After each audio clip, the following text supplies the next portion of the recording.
Assalamualaikum class, my name is Salman Ahmed Imran and I am your computer science teacher. Today we are going to discuss our first chapter, which name is Introduction to Computer. First of all, in this chapter we study about recognize and importance of computer. यानी हम इसमें computer की अहमियत के बारे में discuss करेंगे, उसके बाद कंप्यूटर की टर्म्स को डिफ़ाइन करेंगे, उसके बाद हम ये चीज़ जो है उसके बारे में डिस्कस करेंगे कि ये किस तरह हमारे लिए एक पावरफुल टूल है। उसके बाद इसकी डिफरेंट कैटेगरीज को डिस्कस करेंगे, इसकी वेरियस टाइप्स को डिस्कस करेंगे और फिर हम जो है इसकी एप्लीकेशन को डिस्कस करेंगे हमारी सोसाइटी में।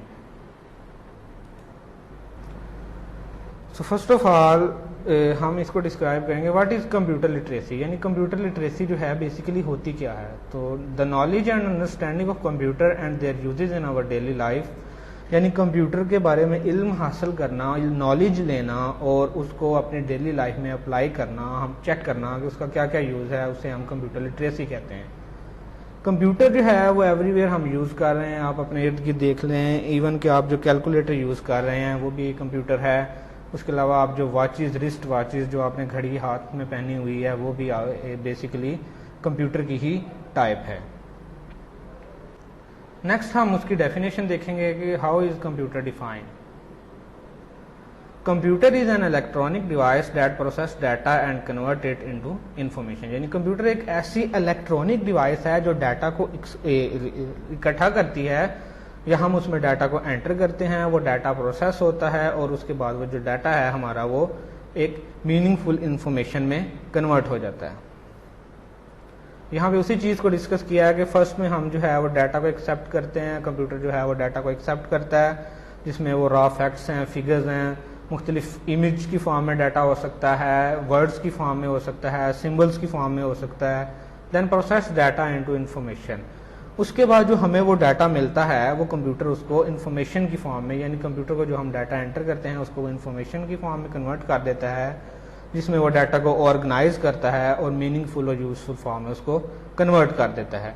थर्ड स्टेप है finally produce and store result. यानी तीसरे स्टेप में कंप्यूटर क्या करता है, उस डाटा को हमें आउटपुट देता है उस डाटा का, और वो जो डाटा है हम उसको स्टोर कर सकते हैं, यानी अपनी हार्ड ड्राइव में उसको सेव कर सकते हैं। अब यहाँ पे आपको इमेज में जो है नजर आ रहा होगा, सबसे ऊपर इनपुट है, उसके बाद प्रोसेसिंग हो रही है और थर्ड पे आपकी आउटपुट है। यानी इनपुट हमारा फर्स्ट स्टेप है, उसके बाद जो प्रोसेसिंग है वो हमारा सेकंड स्टेप है और आउटपुट जो है वो हमारा लास्ट स्टेप है। और आउटपुट के बाद हम उस डाटा को स्टोर भी कर सकते हैं अपनी हार्ड ड्राइव में, जिसको हम स्टोरेज का नाम देते हैं। नेक्स्ट हम डिस्कस करेंगे what is N input device. यानी हमने पीछे डिस्कस किया कि कंप्यूटर जो है उसको हम इनपुट देते हैं, तो what is input device. Hardware use to enter data and instructions. यानी ऐसा हार्डवेयर, ऐसी डिवाइस लाइक जिस तरह हम कीबोर्ड कह लेते हैं, ये जो कि डाटा को एंटर करती है उसको हम इनपुट डिवाइस कह सकते हैं। जिस तरह स्कैनर भी एज एन इनपुट डिवाइस है।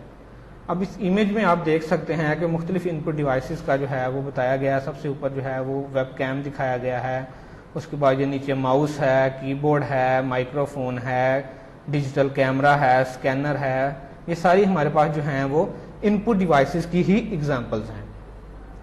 नेक्स्ट है what is an output device. यानी आउटपुट डिवाइस जो है वो क्या होती है।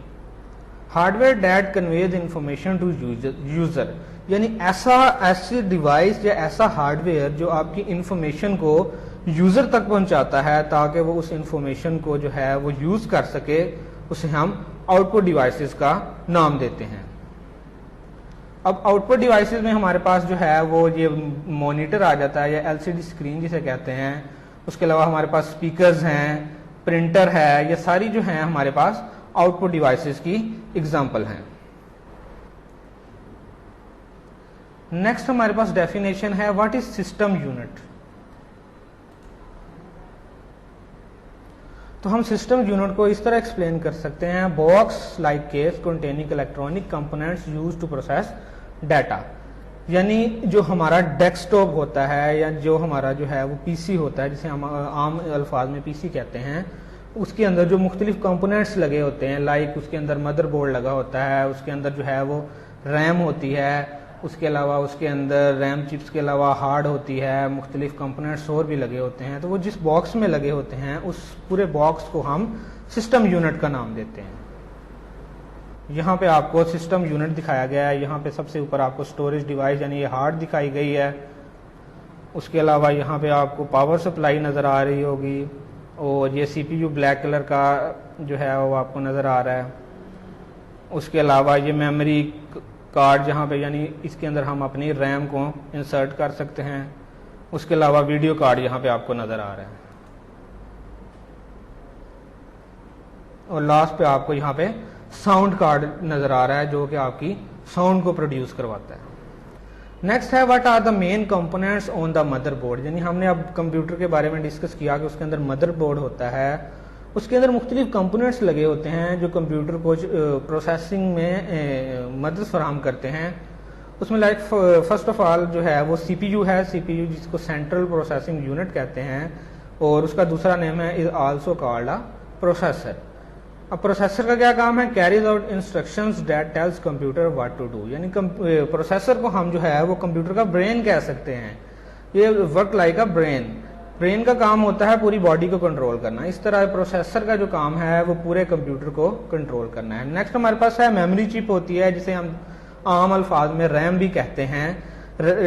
ये है temporary holding place for data and instruction, यानी जो रैम है वो आर्जी तौर पे टेम्परेरी जो है वो डाटा को स्टोर करती है। जब आप कंप्यूटर को ऑन करते हैं, पावर ऑन करते हैं, तो जो आपकी विंडो पूरी स्टार्ट हो रही होती है वो सारा प्रोसेसर जो है वो रैम कंट्रोल कर रही होती है। यानी रैम जितनी पावरफुल होगी आपकी कंप्यूटर की स्टार्ट प्रोसेसिंग उतनी ही स्ट्रांग होगी। इवन आप माइक्रोसॉफ्ट वर्ड पे कोई काम कर रहे हैं, कुछ टाइप कर रहे हैं, तो वो हार्ड में अभी आपने स्टोर नहीं किया तो वो स्टोर होने से पहले वो रैम के ऊपर जो है वो डाटा मौजूद होता है। उसके बाद जब आप उसको सेव करते हैं तो वो परमानेंट स्टोरेज डिवाइस यानी हार्ड ड्राइव में चला जाता है।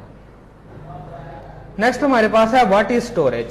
स्टोरेज क्या होता है, holds data, instruction and information for future use, यानी हम डाटा को परमानेंट स्टोर कर लेते हैं फ्यूचर यूज के लिए, तो उसे हम स्टोरेज कहते हैं। अब स्टोरेज में स्टोरेज मीडिया आ जाता है, physical material on which data, instruction and information are store, यानी ऐसा physical media like hard drive या कोई एनी अदर ड्राइव जो डाटा को स्टोर करती है और इन्फॉर्मेशन को स्टोर करती है उसे हम स्टोरेज मीडिया कहते हैं। उसके बाद स्टोरेज डिवाइस है, record and retrieve items and from a storage medium, यानी ये भी एज ए स्टोरेज डिवाइस ही हम कह सकते हैं। यानी स्टोरेज मीडियम से जो डाटा है उसको ये लेती है और इसको अब मीनिंगफुल फॉर्म में डाटा को स्टोर कर सकती है जिसको हम बाद में यूज कर सकते हैं। लाइक हमारे पास मेमोरी कार्ड आ जाते हैं, यूएसबी आ जाती है। नेक्स्ट हमारे पास है what is floppy disk. Floppy disk जो है अगर आपने पेंटियम 2 या पेंटियम 3 देखा होगा उसमें सीडी रोम के साथ ही एक छोटी सी डिवाइस लगी होती थी उसी तरह की, इसे फ्लॉपी डिस्क फ्लॉपी डिस्क कहते हैं। This is a thin circular flexible disk enclosed in rigid plastic shell, यानी प्लास्टिक का एक कवर होता था उसके अंदर ये इनक्लोज होती थी और इसका काम था जब तक यूएसबी जो है इन्वेंट होने से पहले जो है फ्लॉपी डिस्क में हम कुछ केबी की फॉर्म में, यानी हम कह सकते हैं कि एक डॉक्यूमेंट फाइल को हम इजीली उसमें स्टोर कर सकते थे। उसके बाद जिप डिस्क जो है वो आई, फ्लॉपी डिस्क को इसने रिप्लेस किया। जो जिप डिस्क थी वो एक जिप डिस्क 170 फ्लॉपीज के इक्वल डाटा को स्टोर कर सकती थी और इसके स्टोरेज कैपेसिटी जो है वो फ्लॉपी डिस्क से ज्यादा थी। नेक्स्ट है what is hard disk. Hard disk है provide much greater storage capacity than floppy disk और जिप डिस्क, यानी ये फ्लॉपी डिस्क और जिप डिस्क से भी ज्यादा स्टोरेज कैपेसिटी जो है वो फ्राहम कर सकती है। इवन आप अपने लैपटॉप्स या कंप्यूटर्स में देखते हैं आपके 1 TB जो है वो हार्ड अक्सर आपने सुना होगा, यानी आप इतना एडवांस हो गई है टेक्नोलॉजी कि आप बहुत लार्ज अमाउंट डाटा स्टोर कर सकते हैं। आप सुपर कंप्यूटर्स की बात करें तो वहाँ बहुत बड़ी जो हैं वो हार्ड ड्राइव्स जो हैं उनकी कैपेसिटी बहुत ज़्यादा होती है, वो वहाँ पे लगी होती हैं। Housed inside a system unit, यानी ये हार्ड डिस्क जो है इस सिस्टम यूनिट के अंदर, यानी आपके जो पीसी है उसके अंदर होती है। इसके अंदर एक डिस्क होती है, यहाँ आप पिक्चर में देख रहे हैं, और साथ यहाँ पे साइड पे ये हेड होता है जो कि जब डिस्क मूव करती है तो जब आप इवन आप फर्ज करें कि आपने जो है अपना डाटा लोकल डिस्क डी में किसी फोल्डर में सेव किया है तो उसकी एक डायरेक्टरी बनी होगी। जिस तरह आप अपने घर जाते हैं तो एक स्पेसिफिक पाथ है, एक स्पेसिफिक रास्ता होता है, इस तरह इस डिस्क पे भी पाथ्स होते हैं जहाँ पे आपका डाटा स्टोर हुआ होता है। तो ये हेड वहां पे मूव करता है और आपका डिजायरेबल जो आपका डाटा होता है, लाइक अगर आप कोई गेम खेलना चाह रहे हैं या सॉन्ग प्ले कर रहे हैं तो उसको वो प्ले करवाता है। नेक्स्ट है हमारे पास व्हाट इज कम्पैक्ट डिस्क, जिसे हम सीडी का नाम भी देते हैं। Flat round portable metal disk हो सकती है या प्लास्टिक डिस्क है जिसको, और ये सीडी रोम के अंदर चलती है, यानी आपके कंप्यूटर में सीडी रोम होता है या फिर सीडी रॉ है, और इसकी जो सीडी की कम्पैक्ट डिस्क की कैपेसिटी है वो 673 टू 768 MB जो है वो डाटा को स्टोर कर सकती है। उसके बाद आपका डीवीडी रोम होता है, डीवीडी रॉ जिसे भी कहते हैं, इसकी कैपेसिटी जो है वो 4.7 GB से लेके इवन 17.1 GB तक आप एक डाटा जो है किसी भी डीवीडी में स्टोर कर सकते हैं, और जो डीवीडी है वो आपकी डीवीडी रूम में प्ले होती है। नेक्स्ट है what is miniature storage device. Miniature यानी छोटी छोटी स्टोरेज डिवाइसेस हैं, लाइक मेमोरी कार्ड है, portable thin memory card used in digital cameras में है, हैंड हेल्ड कंप्यूटर्स में, लाइक आपके मोबाइल में मेमोरी कार्ड यूज होता है। तो ये क्या है, इसे हम मिनिएचर स्टोरेज मीडिया का नाम देते हैं। नेक्स्ट है लास्ट ऑफ हमारा टॉपिक है what are some examples of computer application in our society, यानी हमारा जो माशरा है उसमें हम कंप्यूटर को किस तरह यूज कर सकते हैं। फर्स्ट ऑफ ऑल सबसे पहले हमारे पास जो है वो एजुकेशन में यूज हो रहा है। आप स्टडी के लिए आप लैपटॉप यूज करते हैं, कंप्यूटर यूज करते हैं। आप एडवांस लेवल पे जब जाएंगे यूनिवर्सिटीज में तो वहाँ पे आपको असाइनमेंट्स एंड प्रेजेंटेशंस मिलेंगी, वो आप वो बनाएंगे। उसके बाद फाइनेंस यानी ये जो बैंकिंग डिपार्टमेंट है या कोई भी अदर फाइनेंस डिपार्टमेंट है, वहाँ पे कस्टमर्स का रिकॉर्ड रखने के लिए जो है हम यूज़ करते हैं। गवर्नमेंट इंस्टीट्यूट्स में यूज़ होता है, मुख्तलिफ ऑफिस जो हैं गवर्नमेंट के वहाँ भी यूज़ होता है। Health care department like health department और हॉस्पिटल्स में जो है वो पेशेंट का रिकॉर्ड रखने के लिए या डाटा एंट्री मुख्तलिफ किस्म की आपकी मेडिसिन का रिकॉर्ड रखने के लिए यूज़ होता है। उसके अलावा साइंस रिसर्च में आप जो साइंटिफिक रिसर्च करते हैं उसका रिकॉर्ड रखने के लिए भी ये यूज़ होता है। उसके अलावा पब्लिशिंग, आप अपनी बुक्स देखते हैं, इवन आपकी बुक्स पहले तैयार होती हैं, फिर उनको डिज़ाइन किया जाता है, उसके बाद उनको पब्लिश किया जाता है, वो भी कंप्यूटर के जरिए होता है। उसके बाद आप ट्रैवलिंग में देखते हैं तो आप अगर एडवांस कंट्रीज में देखें तो वहाँ पे हर ट्रेन का एक फिक्स टाइम होता है, यानी वो फिक्स टाइम पे चलती है और फिक्स टाइम पे वो अपने स्टेशन पे आके स्टॉप होती है। उसके अलावा ये भी आपको शो हो रहा होता है कि कौन सी ट्रेन किस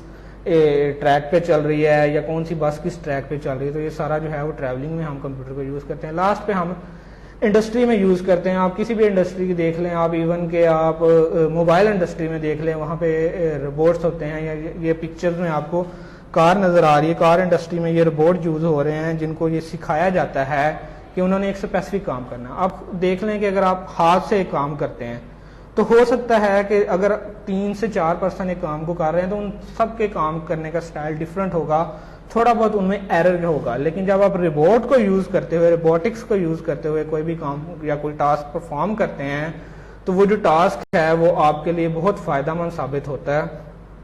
और आप मतलब जो भी आपकी फर्ज करें ये कार जो है ये रेडी हो रही है तो तमाम जितने भी इसके मॉडल्स होंगे उसकी फिटिंग सेम होगी, उसके जो है जो उसके अंदर मुख्तलिफ पार्ट्स लगे होंगे उनका साइज सेम होगा। तो आज का जो हमारा लेक्चर है वो ख़त्म हुआ है। Thank you very much.